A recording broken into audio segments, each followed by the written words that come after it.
Bonjour à tous et bienvenue sur ce nouvel épisode de ce podcast. Alors, aujourd'hui on va traiter de l'économie, le thème concernant l'intervention de l'État dans l'économie, notamment le chapitre 1, l'intervention de l'État.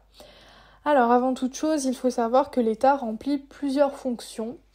On distingue deux différentes catégories, ce qu'on appelle l'État gendarme et l'État providence. L'État gendarme, ça correspond en fait à la fonction minimale de l'État, c'est-à-dire vous protéger des menaces internes et externes. Donc c'est la police, la gendarmerie, l'armée, etc. Au fur et à mesure du temps, on a eu ce qui s'appelle l'État-providence. C'est en fait l'élargissement des fonctions de l'État. Par exemple, à une fonction de régulation et de stabilisation de l'économie, également à une fonction d'allocation des ressources, par exemple on met les moyens pour construire un hôpital, on a également la fonction de redistribution, c'est-à-dire que on va vous imposer pour pouvoir redistribuer aux personnes en besoin. Donc pour résumer, vous avez l'État gendarme avec les fonctions dites régaliennes, donc les fonctions minimales, et on a également l'État providence avec trois fonctions, celle de la régulation, celle de l'allocation des ressources et la redistribution. Alors, ensuite, dans ce chapitre, vous devez être capable également d'apprécier le degré d'intervention de l'État dans l'économie. Donc, qu'est-ce que ça veut dire apprécier le degré d'intervention d'un État dans l'économie d'un pays ? Tout simplement, c'est se dire quelle place l'État occupe dans l'économie. Et ça, on peut le juger en fonction de différents critères. Tout d'abord, ces critères peuvent être qualitatifs, comme par exemple le choix du domaine d'intervention. Par exemple, en France, l'État intervient sur les chemins ferroviaires, notamment avec la SNCF, en étant un actionnaire majoritaire de cette entreprise publique.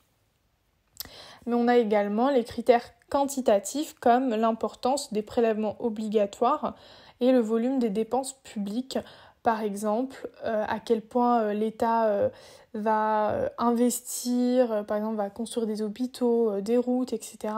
Mais aussi à quel point il va nous imposer, imposer les personnes, mais aussi les sociétés.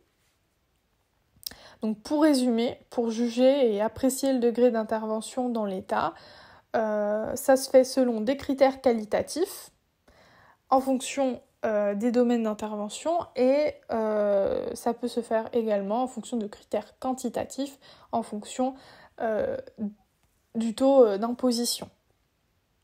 Vous retrouverez notamment la formule du taux de prélèvement obligatoire d'un pays dans le cours, mais en guise de rappel, le taux de prélèvement obligatoire est égal donc au montant des prélèvements obligatoires divisé par le PIB fois 100.